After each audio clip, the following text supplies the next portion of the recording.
Jack Cafferty is joining us once again. He's got the Cafferty file. I got to tell you, Jack, we're right in the middle of things here on the floor. It's pretty exciting.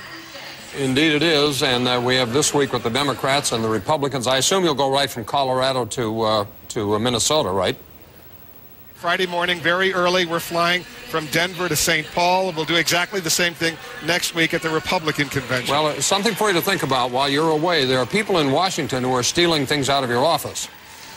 Something to chew on at dinner tonight. I'm not surprised. Ronald Reagan Reagan can take whatever they want.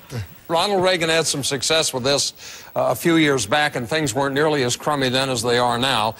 He asked at the time, are you better off than you were 4 years ago? This time it's been 8 years. Think about it. Unemployment rising, 5.7%. We've lost 463,000 jobs since the first of the year. And inflation's on its way up, too, accelerating at a faster rate than it has in 17 years. Gas prices up 34% in the last year. Oil was $26 a barrel when George W. Bush was inaugurated. Touched $147 a few weeks ago. 1 million homes plus are now in foreclosure. Did I mention we're fighting a couple of wars?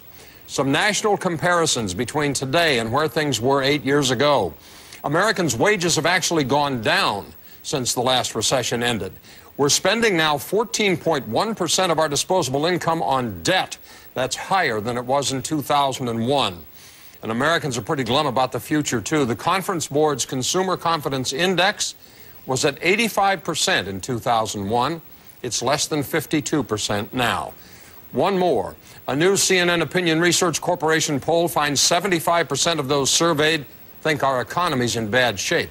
And that compares to just 43% who felt that way 1 year ago. So as the conventions get underway and the campaign for the White House heats up, voters indeed have a lot to think about. Here's the question. With the election 71 days away, are you better off now than you were 8 years ago? I think you could argue that Americans overall are better off because we have had a pretty good, prosperous time with low unemployment and low inflation, and a lot of good things have happened, a lot of jobs have been created. I think we are better off overall if you look at the entire 8-year period.